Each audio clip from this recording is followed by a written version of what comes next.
오늘은 사순절 세 번째 주일입니다. 오늘 본문도 너무나 우리가 잘 알고 있는 본문입니다.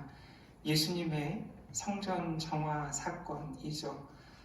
요한복음뿐만 아니라 공관복음, 마태, 마가, 누가 복음에도 동일하게 이 성전 정화 사건이 등장합니다.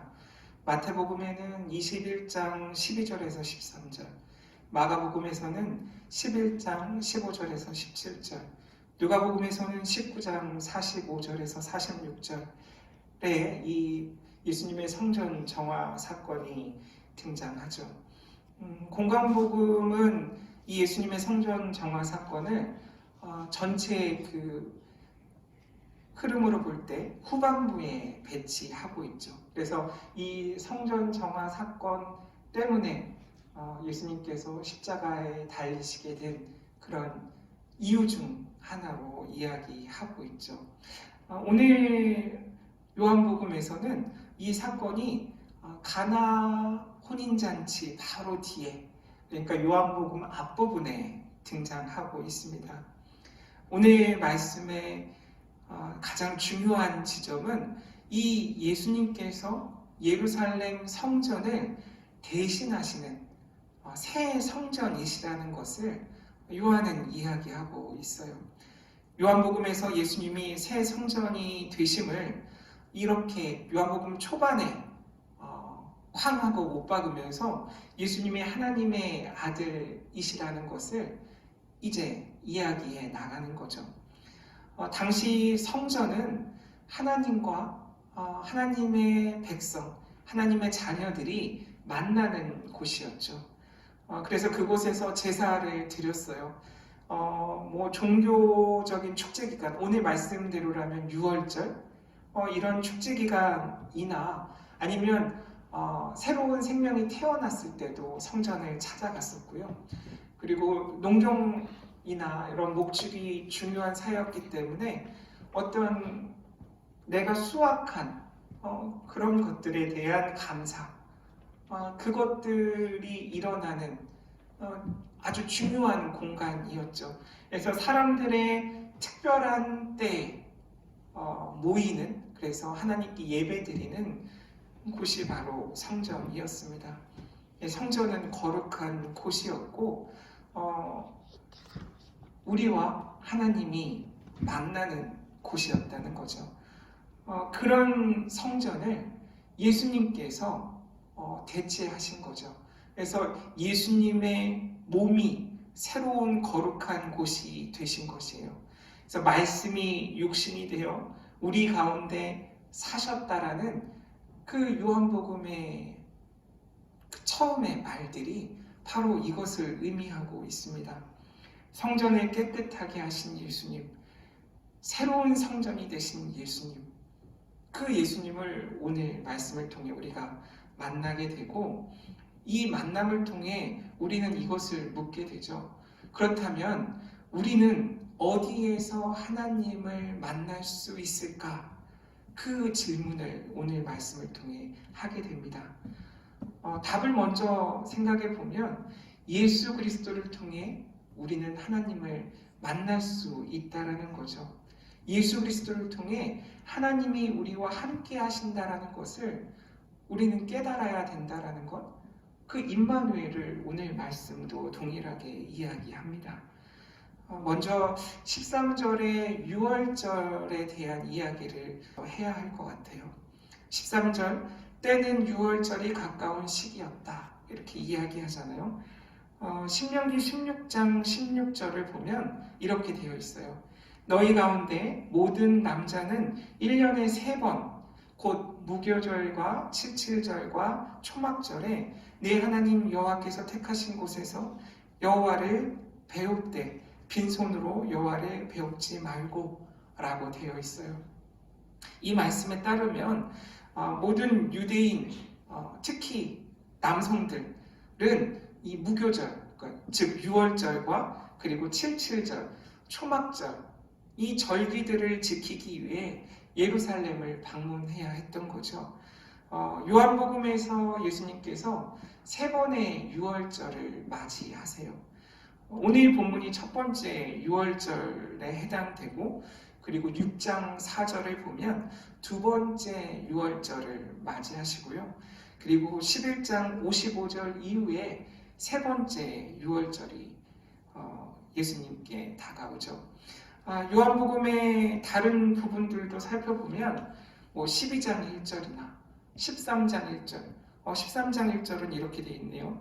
6월절 전에 예수께서 자기가 세상을 떠나 아버지께로 돌아가실 때가 이른 줄 아시고 세상에 있는 자기 사람들을 사랑하시되 끝까지 사랑하시니라. 이 6월절이 특별한 때인 거죠. 또 18장 28절, 18장 39절에도 이 6월절이 어떤지 나와 있고요. 그리고 빌라도가 예수님을 십자가에 못 박도록 사람들에게 넘겨주는 장면이죠. 19장 14절, 이날은 6월절의 준비일이요 때는 제6시라. 빌라도가 유대인들에게 이르되 보라 너희 왕이로다. 이런 말씀 등에서 알 수 있듯이 6월절은 예수님의 특별한 때와 연관이 돼 있어요. 특히 십자가 사건과 밀접한 관계가 있다는 것을 우리가 알 수 있습니다. 따라서 6월절을 언급하면서 시작된 오늘 말씀도 이 성전 정화 사건 자체가 예수님의 죽음, 예수님이 이 땅에 오신 목적, 그 십자가 사건과 아주 밀접한 관계가 있는 일이라는 것을 우리가 뒷부분을 통해 다시 생각해 볼 수 있는 거죠. 그리고 14절을 한번 보면 이 성전 안에 상황들이 그려져 있죠. 아마 이 예루살렘 성전이라고 되어 있는 이곳은 그 성전의 구조상 이방인의 뜰이 아닐까 생각해 보는데, 왜 소와 양과 비둘기를 여기서 팔고 있었을까? 왜 돈 바꾸는 사람들이 있었을까라는 생각을 하게 되죠. 6월절을 지키기 위해 뿔뿔이 흩어져 있던 사람들이 가까이서도 오지만 멀리서도 오게 되죠. 그 사람들을 위한 시스템이었어요. 배려라고도 할 수 있죠. 미처 준비해오지 못한 재물, 미처 준비해오지 못한 그런 성전세 내지는 헌금, 우리로 치면 그런 것들을 그곳에서 급하게 해결할 수 있도록 하는 그런 시스템이고 일종의 배려라고 볼 수 있는 부분이죠. 사실 소나 양이나 비둘기는 따로 구할 수 있는 곳이 있었어요. 기드론 골짜기라는 곳에서 보통 취급을 했고, 여기가 감람산 인근이었어요. 여기서 구할 수 있는데 거기까지 갔다 올 수 없는 사람들을 위해 있는 거죠. 그래서 성전 안에서 이런 재물들을 팔고 있던 거고요. 돈 바꾸는 사람들도 그 당시에 로마에서 쓰는 동전, 황제 이미지가 박혀져 있는 그 동전을 성전에 바칠 수 없었거든요. 그래서 당시 유대에 통용되던 그 두로주화, 그것으로 바꿔주는 일이 그 안에서 일어났던 거죠. 우리는 예전에 달러로 다른 나라 화폐로 헌금하시는 경우들 제가 본 적이 있는데, 이 당시에는 어쨌든 헌금을 하려면 우리로 치면 원화로만 해야 되는 거였으니까 이런 일들을 위해서 그런 시스템이 구축되어 있던 거죠. 이런 성전 안의 상황을 보신 예수님은 동물들을 내쫓으시고 돈 바꾸는 사람의 상을 엎으시죠.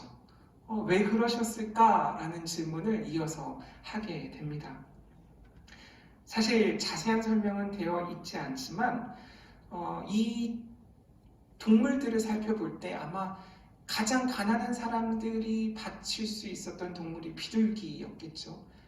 소나 양은 비쌌을 테니까요. 과연 예를 들어 그 비둘기가 100원이라면 그 성전 안에서 비둘기를 100원에 살 수 있었을까? 라고 생각해 볼 수 있죠. 기드론 골짜기에서는 100원 하는 비둘기가 과연 이 예루살렘 성전 안에서 살 때 얼마였을까? 뭐 환전의 경우도 요즘으로 치면 은행에서 환전하는 것보다 이 성전 안에서 환전하는 때 더 비싸지 않았을까? 수수료가 더 있지 않았을까? 생각해 보게 돼요. 아마 장사하는 사람들의 폭리를 취하는 일들이 이곳에서 일어났을 것이고, 사실 성전에선 일어나면 안 되는 일들이 자행되고 있었을 것이죠. 공간복음서의 표현을 보면 예수님께서 이것을 강도의 소굴이라고 하세요.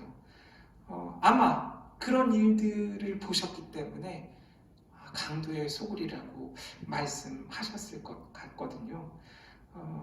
우리가 흔히 도둑놈들이라고 부르는 사람들, 그런 상황들이 성전에서 버젓이 일어나고 있었던 것이죠.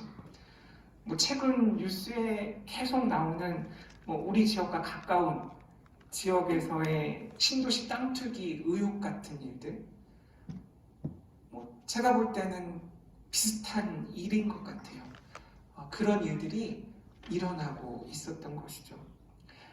무엇보다 예배를 위한 하나님의 그 전이 그 원래의 목적대로 사용되고 있지 않다라는 것, 그것 때문에 예수님께서 화가 나신 거예요. 오늘 16절의 표현대로라면 하나님의 성전이 장사하는 집이 되어버렸다 라고 예수님께서 말씀하시고, 그렇기 때문에 화가 나셔서 이런 일들이 일어났다고 생각해 볼 수 있죠. 또 동시에 예수님이 분노를 일으키시는 이런 문제는 단지 지금 눈에 보이는 그런 상황 때문뿐만 아니라 유대인 전체의 어떤 의식, 아니면 특히 그 유대인 지도자들, 종교 지도자들의 어떤 문제들, 부패와 연결되어 있을 것이라 또 생각해 볼 수 있어요. 왜냐하면 로마 식민 치하였기 때문에 이 식민 치하 안에서 종교 지도자들이 독립적이지 않았겠죠. 자율적이지 않았어요. 로마 관리들이 대제사장을 임명하는 일에 관여했을 거고요. 그리고 이 종교 지도자들은 로마 관리들의 여러 가지 일을 위해서 봉사하기도 했거든요. 로마 식민 치하에서 결국 로마가 이 성전을 통제했던 상황들이 일어났던 거죠.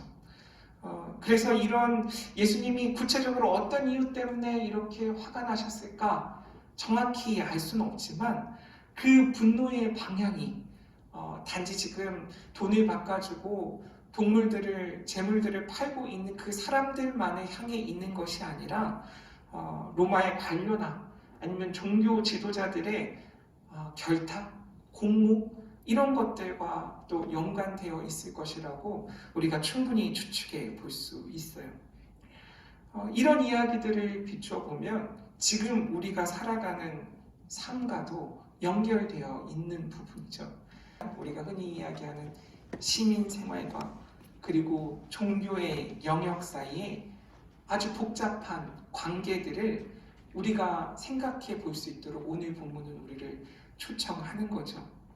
지금을 살아가는 데 있어서 기독교 신앙은 도대체 내 삶에 어떤 영향을 끼치고 있는가?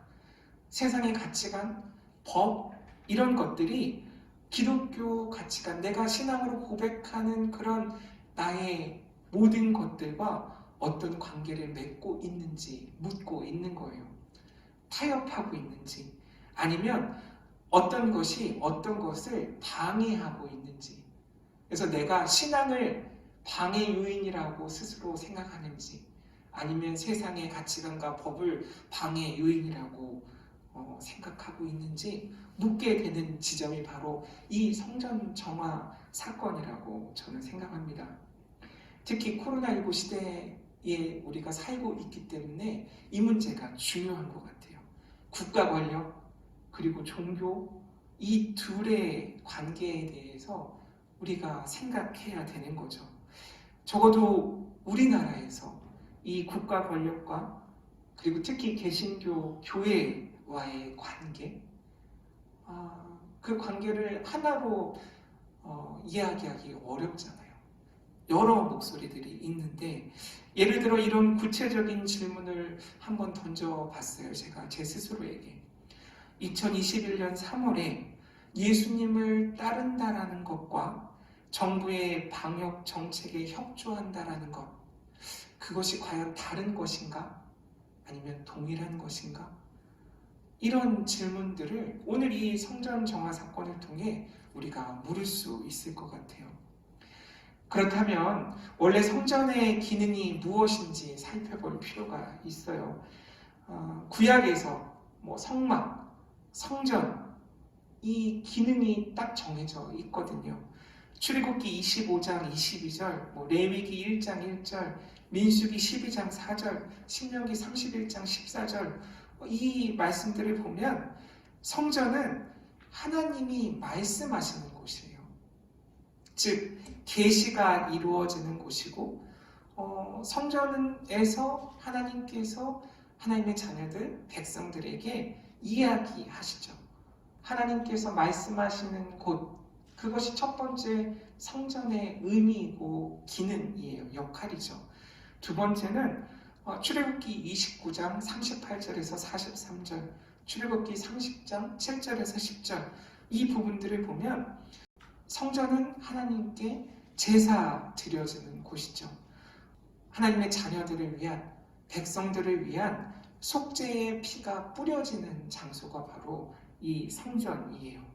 그리고 마지막으로 출애굽기 35장 8절, 출애굽기 29장 44절에서 46절 보면 성전은 하나님께서 임재하시는 곳이다 라고 이 구약에서는 말씀하고 계세요.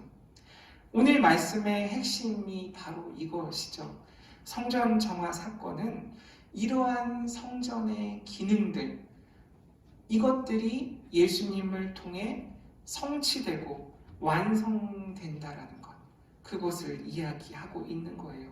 하나님의 계시, 하나님의 임재, 그리고 제사가 이루어졌던, 속죄가 이루어졌던 그곳이, 하나님의 참 성전이 예수 그리스도가 되신다라는 그 이야기를 하는 거예요. 17절에 보면 시편 69편 9절의 말씀이 인용되어 있어요.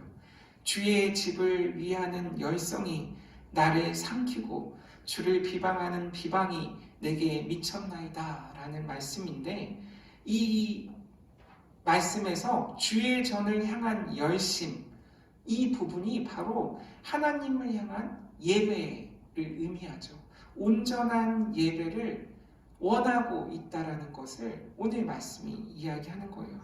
오늘 말씀은 하나님과의 바른 관계, 새로운 관계를 맺는 그 현장이 바로 예배이고, 그 온전한 예배가 회복되는 것, 그것이 바로 사순절을 지키고 지내는 우리가 기억하고 해야 되는 일이라는 거죠. 17절의 다른 표현을 통해서도 알 수 있어요. 재물을 불태우다 라는 뜻으로 쓰일 때가 있는 단어인데, 카테스시오라는 단어가 있거든요. 이 카테스시오가 이 17절에서는 삼키다 라는 표현으로 번역되었어요. 예수님께서 그 당시 제물로 사용되던 소, 양, 비둘기, 이 동물들을 성전에서 내쫓으신 그 이유가 바로 자신이 하나님의 어린 양으로 새로운 제물이 되신다는 것, 그것을 의미한다고 볼 수 있는 단어이죠. 제물을 불태우다, 삼키다 라는 뜻으로 이 의미를 생각해 볼 수 있어요. 그리고 19절 말씀 역시 이 성전 파괴와 다시 세워지는 재건축의 의미가 예루살렘 성전 예배에서 예수님 안에서의 새로운 예배로의 전환, 변화를 이야기하고 있는 것이죠. 메시아이신 예수님께서 스가랴 6장 12절 말하여 이르기를 만군의 여호와께서 이같이 말씀하시되 보라 싹이라 이름하는 사람이 자기 곳에서 돋아나서 여호와의 전을 건축하리라. 이 스가랴 선지자의 예언을 오늘 말씀을 통해 예수님이 메시아로서 성취하고 계시다라는 것을 또한 나타내고 있는 거죠. 따라서 예수님은 스스로를 성전으로, 동시에 성전을 지으시는 메시아로 오늘 말씀을 통해 드러내고 계신 거예요.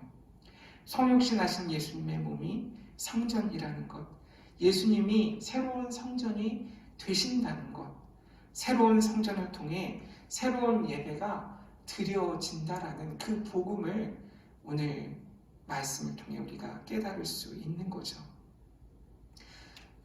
오늘 말씀은 요한복음 4장 말씀과 자연스럽게 연결이 돼요. 예수님과 사마리아 여인의 대화가 나오죠. 예수 그리스도를 통해 새로운 예배가 가능하다라는 것을 그 사마리아 여인과의 대화를 통해 이야기하세요.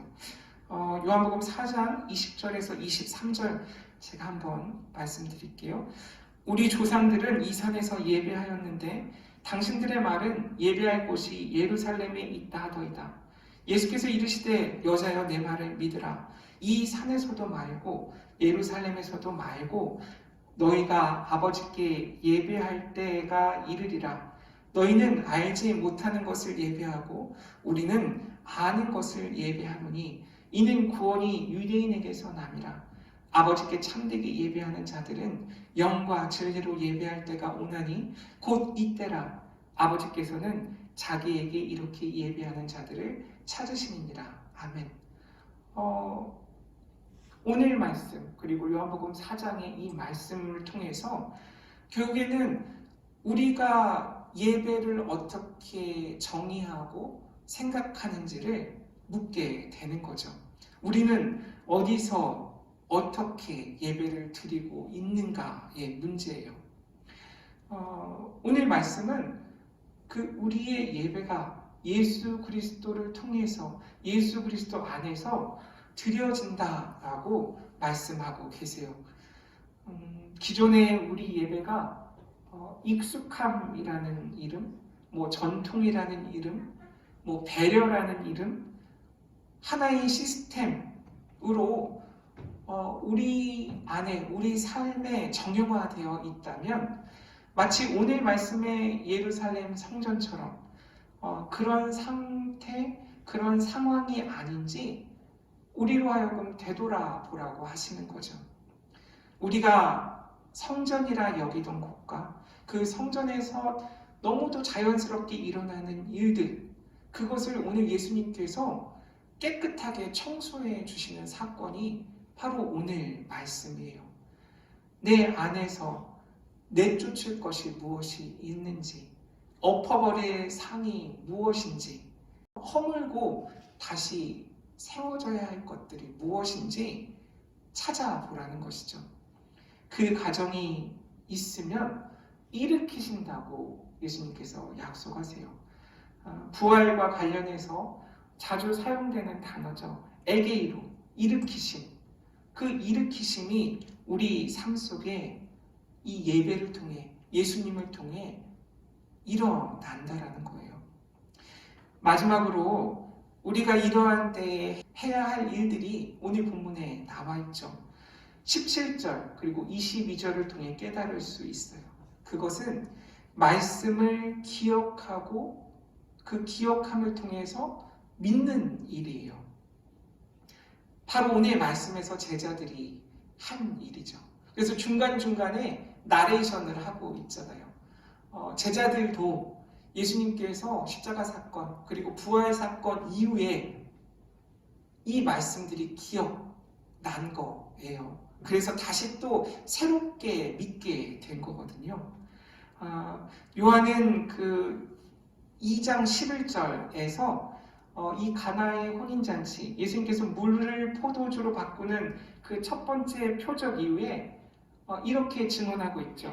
제자들이 그를 믿었다라고 이야기해요. 어떤 놀라운 그런 일을 경험한 후에 저분이 메시아이시구나, 그리스도이시구나 믿었다라고 되어 있는 거죠. 근데 오늘 말씀에서는 제자들이 말씀을 통해, 그 말씀의 기억함을 통해 예수님을 알고 믿게 되었다라고 이야기하고 있어요. 그러니까 우리가 예수님을 알고 따르게 되는 그 과정이 어떤 놀라운 경험을 통해서 일어날 때도 있지만, 결국에는 말씀을 기억하고 그 말씀이 어떻게 성취되는지 내가 그리고 공동체가 경험함을 통해서 예수 그리스도를 믿게 된다라는 그 제자됨의 과정을 이야기하고 있는 거죠. 예수님께서 하신 말씀을 기억하고 믿는 일, 그것이 우리에게 꼭 필요한 일이라는 거예요. 사순절에 우리가 취해야 하는 그런 꼭 필요한 태도라는 것이죠.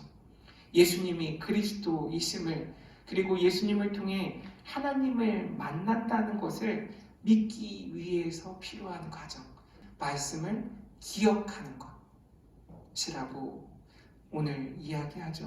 22절, 이 말씀이 저 한 주 동안 마음에 남았어요. 이 말씀하신 것을 기억하고 성경과 예수께서 하신 말씀을 믿는 이 제자들의 고백이 우리의 동일한 고백이 돼야 하는 거예요. 주님이 우리와 함께 하신다고 믿을 때 우리에게 새로운 자각이 생기게 되죠. 주님이 내 안에, 우리 가정에, 우리 교회에 함께 하고 싶어 하실까? 라는 생각을 하게 됐어요. 우리가 처한 여러 부족한 현실, 상황, 그런 것과 상관없이 참되게 예배하는 자로 내가 살아가고 있나? 영과 진리로 예배하고 있나? 오늘 말씀을 통해 묻게 되죠. 심령이 정결하다라는 것, 어떻게 사는 것일까? 구별된다라는 것, 거룩한다라는 것, 어떤 의미일까? 내 안에 주님을 향한 사랑과 진리, 그 진리를 향한 소망이 차 있는가? 여러 가지 나에 대해서 묻게 돼요.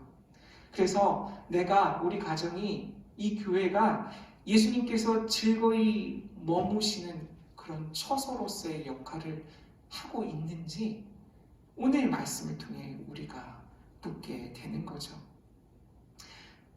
주님의 말씀을 기억하고 믿는 일, 그것을 우리가 해야 돼요. 사순절 셋째 주일에 주님의 말씀을 기억하고 믿는 일을 게을리하지 않는 그런 저와 여러분 되시기를 주님의 이름으로 축원합니다. 아멘. 기도하겠습니다. 하나님 감사합니다. 우리도 주님께서 깨끗이 정결하게 하여 주옵소서. 예배가 회복되게 하여 주시옵소서. 그 예배가 바로 예수 그리스도이심을 저희들이 이 시간 기억하며 믿습니다. 늘 새롭게 말씀하여 주시고 그 말씀을 우리 삶 속에 적용하는, 따라 사는 주님의 제자들 되게 하여 주시옵소서. 예수님의 이름으로 기도드립니다. 아멘.